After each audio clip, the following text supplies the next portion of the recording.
ഒരു സംഖ്യ തന്നിരുന്നാൽ അത് അഭാജ്യ സംഖ്യയാണോ എന്ന് എങ്ങനെ പരിശോധിക്കാമെന്ന് നോക്കാം.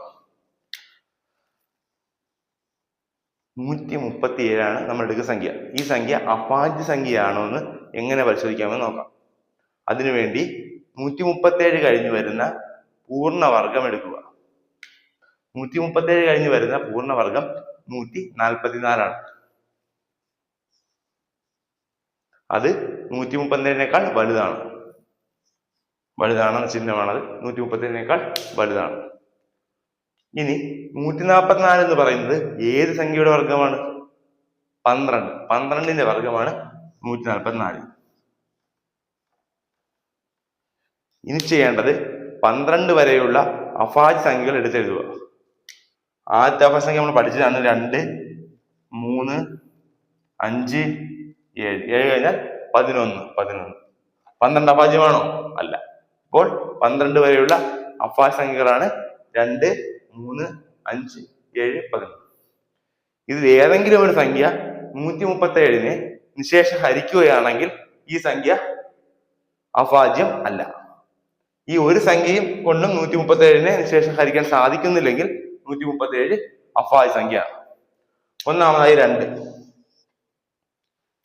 അവസാനത്തെ അക്കം 7 ആയതിനാൽ 2 കൊണ്ട് പൂർണ്ണമായും ഹരിക്കാൻ സാധിക്കില്ല. അടുത്തതായി 3. 7, 3, 11, 11. 11 സംഖ്യകളുടെ തുക. 11 3ന്റെ ഗുണിതമാണോ? അല്ല. അതുകൊണ്ട് 3 കൊണ്ട് നിശേഷം ഹരിക്കാൻ സാധിക്കില്ല. അടുത്തതായി 5. അവസാനത്തെ അക്കം 0-ഉമല്ല 5-ഉമല്ല. അതുകൊണ്ട് 5 കൊണ്ടും നിശേഷം ഹരിക്കാൻ സാധിക്കില്ല. അടുത്ത 7. 7 കൊണ്ട് നിശേഷം ഹരിക്കാൻ സാധിക്കുമോ എന്ന് പരിശോധിക്കുന്നതിനായി അവസാനത്തെ അക്കത്തെ 2 കൊണ്ട് ഗുണിക്കുക. 7നെ 2 ഗുണിക്കുക 14. അത് ബാക്കിയുള്ള സംഖ്യയിൽ നിന്ന് കുറയ്ക്കുക. 13 - 14 -1. അതുകൊണ്ട് അത് 7ന്റെ ഗുണിതമോ 0-മോ അല്ല. 7ന്റെ ഗുണിതവുമല്ല 0-വുമല്ല. അതുകൊണ്ട് 7 കൊണ്ട് നിശേഷം ഹരിക്കാൻ സാധിക്കില്ല. അടുത്തത് 11 കൊണ്ട് നോക്കാം. ഒന്നിടവിട്ട സംഖ്യകളുടെ തുക. 1 + 7 8. പിന്നെയുള്ള സംഖ്യ 3. 8ൽ നിന്ന് 3 പോയാൽ 5. അതായത് ഒന്നിടവിട്ട സംഖ്യകളുടെ തുക നോക്കുക. 1ഉം 7ഉം 8. അടുത്ത സംഖ്യ 3. 8ൽ നിന്ന് 3 കുറച്ചാൽ 5. 5 0-വും അല്ല 11ന്റെ ഗുണിതവുമല്ല. അതുകൊണ്ട് 11 കൊണ്ടും നിശേഷം ഹരിക്കാൻ സാധിക്കില്ല. അതായത് 12ൽ താഴെയുള്ള ഒരു അഭാജ്യ സംഖ്യ കൊണ്ടും 137നെ നിശേഷം ഹരിക്കാൻ സാധിക്കില്ല.